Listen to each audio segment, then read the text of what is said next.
We'll guide you through how to get shaders without OptiFine. If you find this guide useful, then please consider subscribing and liking the video. First of all, let's come and close out of Minecraft like so. Once you're on your desktop, what you want to do is go and open up a web browser. I'll go and use Chrome, but you can use another type of browser, it doesn't matter. Now what you want to do is go and search for something called Iris and Sodium, just like so. And you want to come to the site, this is Iris, irisshaders.dev. Here you want to go and click on download now, like so. Then you can click on download universal jar, and it should shortly download. Now, before we get any further and start the install process, I want to say a big thank you to the sponsor of this video, Apex Hosting. At the moment, you can go and get yourself 25% off the first invoice. So if you're interested, I'll go and put a link down below, which you can click on and get right here.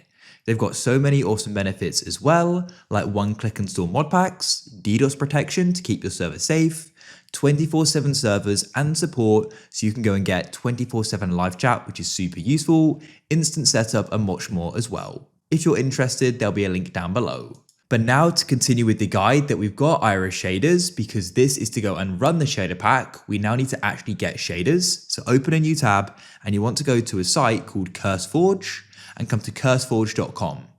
Then what you want to do is go and click on Minecraft, go over to the left of the search bar and click on categories, and you can then click on shaders. Now you'll go and see the different packs here. So go and choose a pack you want. I already like the complementary shaders packs. There's a slight variation between these two. There are loads of others to check out as well though. If you click on one of them, you can check out the description and see the difference. I quite like the unbound style, so I'll click there. And you can then click on files, scroll down, and I like to get the most recent one. So we can come over to the right, click on the three dots and click on download file. Now we need to come to our downloads folder. So let me go and open up a file explorer just like so. What you need to do is go and find the Iris installer, which is just here. And you want to go and double click on it like so. You should then go and see this here. Now, if you don't go and see this, something else opens up or nothing happens, you need to go and get Java. So come back to your web browser and you want to go to java.com. On the site, you can then go and download Java. After you've downloaded it, you can then go and install it and you return to Iris installer or Iris and Sodium.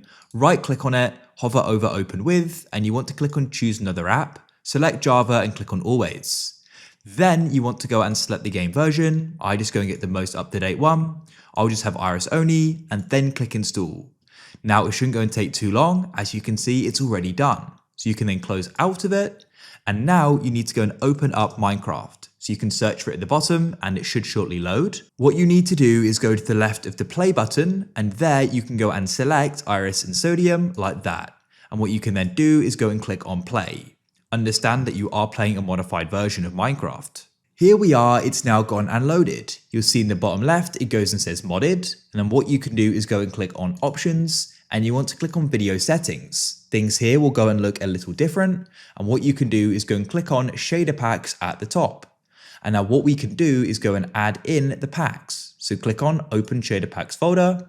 And you can then go and open up your downloads to where the pack is. And then all you need to do is drag and drop it into the folder like so. And it'll then go and appear in the list.